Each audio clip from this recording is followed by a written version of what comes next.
Simple man daw ang salitang kumusta, pero malaki ang epekto nito sa emosyon ng ating mga anak. Mahalaga ang maramdaman nila na kahit anumang mangyari ay may mapapagsabihan sila ng kanilang problema. Kaya maraming naantig sa nag-viral na video ni Mommy Rizel sa kung paano niya kinamusta ang naging araw ng kanyang anak na si Zane. Sinundo ko siya sa school. So, katatapos lang ng card giving at announcement ng mga rank. Tapos nakita ko, syempre sinend sa GC namin na wala siya sa rank. So, naisip ko na pagkasundo sa kanya, i-treat ko siya sa favorite fast food niya. Tapos, kamustahin siya kung anong nangyari sa kanya. Routine na raw ni Mommy Rizel ang kumustahin ang kanyang anak tuwing sinusundo niya ito sa school. Hintayin ko siyang mag-open sa akin na kung ano ba yung nangyari sa kanya sa school. So, ayun nga, nasabi niya, mabagal ako magsulat, mama. Tapos, wala ako sa rank.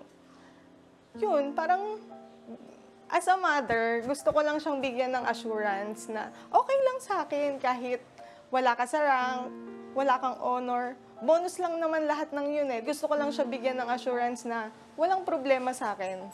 With or without honor or rank, proud ako sa iyo.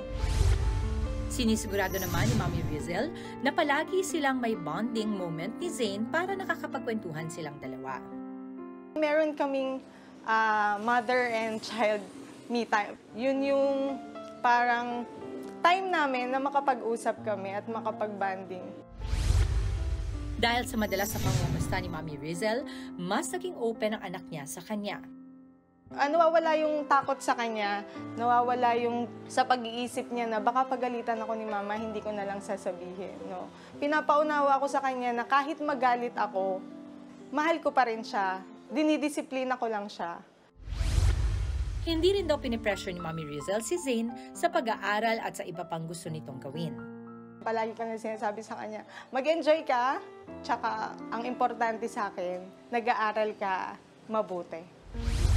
Kabaliktaran naman daw ng naranasan ni Mommy Rizel ang ganitong klase ng pagpapalaki noong siya ay bata pa.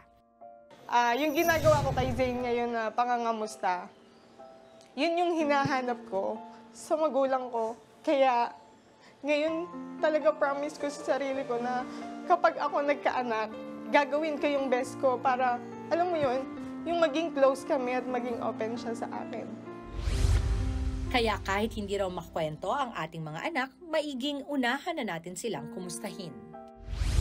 As a parent, nararamdaman natin kung meron ba silang problema, kung meron ba dapat silang ikwento sa atin. So, dapat kahit hindi sila nagkukwento, maging mindset natin na palagi natin silang kamustahin. Bigyan natin sila ng assurance na okay lang sa atin. Pero, as a mother, as a parent, ang pag-correct sa kanila, hindi yung aawain mo sila, papagalitan mo sila, papaluin mo sila. Correct natin sila in a nice way.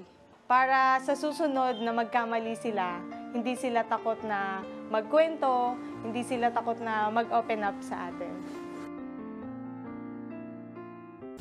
Mga kapatid, Maui David po. Simula ng inyong araw na may alam at may pakialam sa mga may init at umaaksyong balita sa bansa. Para maging una sa balitaan, mag-subscribe at mag-follow sa social media pages ng News 5.